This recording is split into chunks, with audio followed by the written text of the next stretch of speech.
వాళ్ళకి ఇచ్చిన SPG security కూడా బాగా కుదించడం జరిగింది. అవును. ఎందుకంటే వేరే కారణం కాదు, సెక్యూరిటీ థ్రెట్ లేదని. అవును. ఆయన కన్యాకుమారి సో నుంచి కాశ్మీర్ చేత దాకా. మరి ఆయన అంత బాధపడతాం అనేది, అవును. మరి సెక్యూరిటీ కావాలని మరి ఆయన ఎందుకు అడుగుతున్నారో జగన్మోహన్ రెడ్డి గారు ఆయన విచక్షణకే మీరు అన్నారు మనం కదా, వదిలేయాలి. ప్రజల్లోకి వెళ్తే ప్రజలు తిరుగుబడతారని సెక్యూరిటీ కావాలా లేకపోతే ఇంకోట కారణం అని కూడా. సరే, ఫైనల్గా ఒక విషయం సార్, ఇవాళ వైఎస్ వివేకానంద రెడ్డి గారి కుమార్తె సునీత గారు ఆంధ్రప్రదేశ్ అనిత గారిని కలిశారు. మీ ప్రభుత్వాన్ని కలవడం, హోంమంత్రి గారిని కలిశారు. అవును. తమకు న్యాయం కావాలని కోరారు. చంద్రబాబు గారిని కూడా కలుస్తారు అనేది తెలుస్తోంది. మరి సో ఏంటి సార్ ఆమె అదే, ఏం అంటే కోరుతున్నారు? బేసిక్గా ప్రభుత్వం దీనిపైన ఏ రకంగా రియాక్ట్ కాబోతోంది?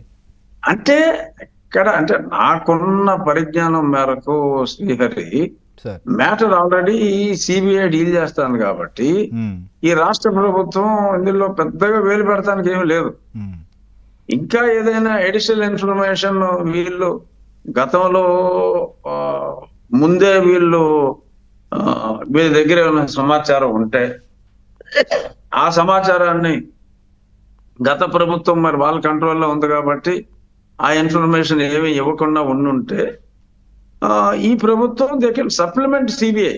ఓకే.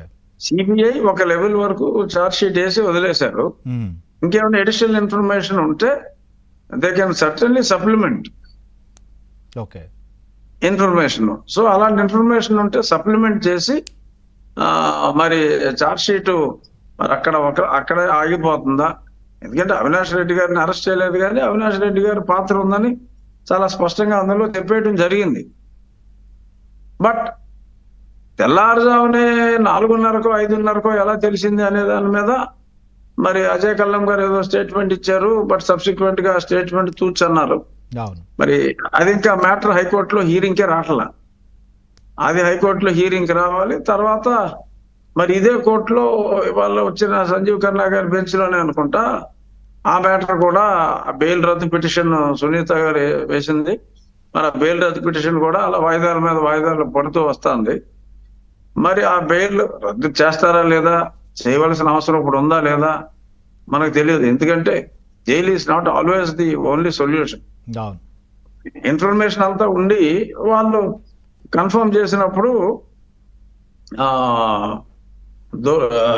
అతను అక్యూజర్ అని చెప్పి కన్ఫర్మ్ చేసిన తర్వాత యాక్చువల్గా జైలు అవసరం ఉందా లేదా అంటే చెప్పలేం మనం, అది కోర్టు డెసిషన్. బట్ కనీసం ఆ ట్రయల్ మొదలవ్వాలి అంటే, ఆ కేసు విచారణ ప్రారంభించాలి అంటే